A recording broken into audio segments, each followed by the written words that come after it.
बिस्मिल्लाहिर्रहमानिर्रहीम। अस्सलाम वालेकुम नाज़रीन, आप देख रहे हैं सरेआम न्यूज़। खबर शामिल करेंगे दौलतनगर से। मलिक शहबाज अहमद की रिपोर्ट के मुताबिक थाना दौलतनगर के मारूफ गांव धुमा मलका की अजीम रूहानी शख्सियत बाबा पीर सैयद चंदन शाह सरकार के दरबार, कब्रिस्तान और मुल्हिका जनाजा गांव को जाने वाला रास्ता खंडरात का मंजर पेश करने लगा। अरसा दराज से रोड टूट फूट का शिकार है और जगह जगह गहरे गड्ढे पड़ चुके हैं। नुकीले पत्थरों की वजह से गाड़ी मोटरसाइकिल का चलना तो नामुमकिन, ताहम पैदल चलना भी दुश्वार हो चुका है। बिलखसूस गाँव में होने वाली किसी भी मर्ग की सूरत में इस खंडरनुमा रोड से जनाजा लेकर जाना इंतहाई दुश्वार हो जाता है, जिससे जवान तो जवान बुजुर्ग अक्सर ठोकरे लगने से गिरकर शदीद जख्मी भी हो जाते हैं।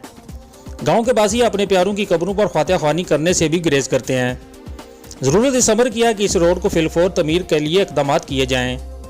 इस मौका पर गांव के बुजुर्गों का क्या कहना है, आइए जानते हैं इन्हीं की ज़ुबानी। जी अस्सलाम वालेकुम जी। क्या नाम है जी आपका? गुलाम बास भाई। सर जी गुलाम साहब ये दसो कि यह सड़क किन्ने दिनों तो जड़े ना बहुत टूट फूट का शिकार है, तो इतने की मसाइल ने? इसे ठुडे ला देने ते जान दा जुम्मा पढ़ने टांदे फिरने आ ते डरदे जांदे नहीं आवे तय पवांदे जनाजा गाँव वास्ते जांदे हो? जाईदा।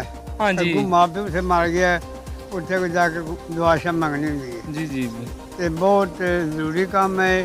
सानू मेरा मतलब साइकिल मोटर धक्के ने भाई है, राह खराब है साढ़े को पैंचर हो जाने साढ़े। जो जनाजा गाह लैके जाते हैं जनाजा वो किस तरह मतलब देखो ना कितनी मुश्किल ना लैके जाते हैं, बहुत मुश्किल बहुत। हाँ जी ठुडे ला दे ठुडे। जी जी बिल्कुल।